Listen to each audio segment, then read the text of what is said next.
আমি এখানে সেপ্টেম্বর মাস থেকে বসা শুরু করেছি। গেল 8 বছরে আমার চিকিৎসার যে ক্যারিয়ার, তার মধ্যে এত ডেন্সিটিতে আমি কেরাটোকোনাস পেশেন্ট দেখিনি। বাঁকুড়ার মতো জায়গায় সাধারণ মানুষ কর্নিয়া সম্পর্কিত কি কি সমস্যায় নির্ভর বা ভুগছেন, আর এর থেকে উপশমের জন্য আলোলিকা হসপিটেক্সে বর্তমানে কি কি ট্রিটমেন্ট ফ্যাসিলিটিস বা অ্যাডভান্সমেন্ট কি এখন বর্তমানে অ্যাভেলেবেল আছে আলোলিকা হসপিটেক্সে? বাঁকুড়াতে মোস্টলি গ্রামীণ পেশেন্ট বেশি।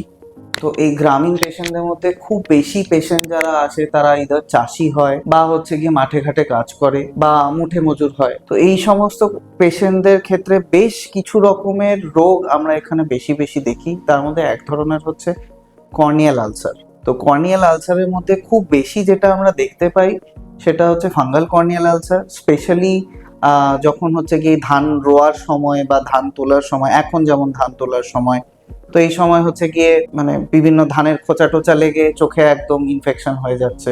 এছাড়াও এক ধরনের রোগ যেটা মোস্টলি লোকজন বুঝতে পারে না, যে প্রায়শই চোখ লাল হয়, লোকজন ইগনোর করে চলে যায়, যে ভাবে ও ঠিক আছে চোখ লাল হচ্ছে কিছু হবে না এনল। তো আলটিমেটলি দেখা যায় যে সেগুলো যখন আমার কাছে আসছে এখানে, তো তখন দেখতে পাচ্ছি যে তাদের অনেক দিন ধরে হারপিস কেরাটাইটিস হয়ে আছে।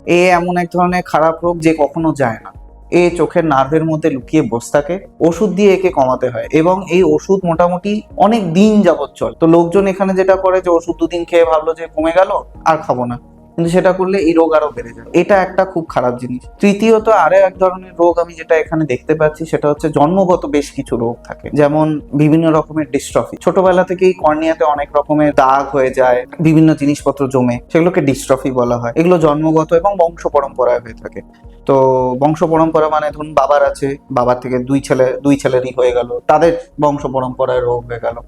তো এই রোগগুলো এখানে খুব আননোটিসড। চতুর্থ এক ধরনের রোগ যেটা আমি এখানে খুব বেশি দেখছি সেটা হচ্ছে কেরাটোকোনাস। মণি পাতলা হয়ে বাইরের দিকে বেরিয়ে চলে আসে। আমি এখানে সেপ্টেম্বর মাস থেকে বসা শুরু করেছি। সেপ্টেম্বর মাস থেকে এখনো অবধি আমি না হলেও 20টার উপরে পেশেন্ট দেখে নিয়েছি।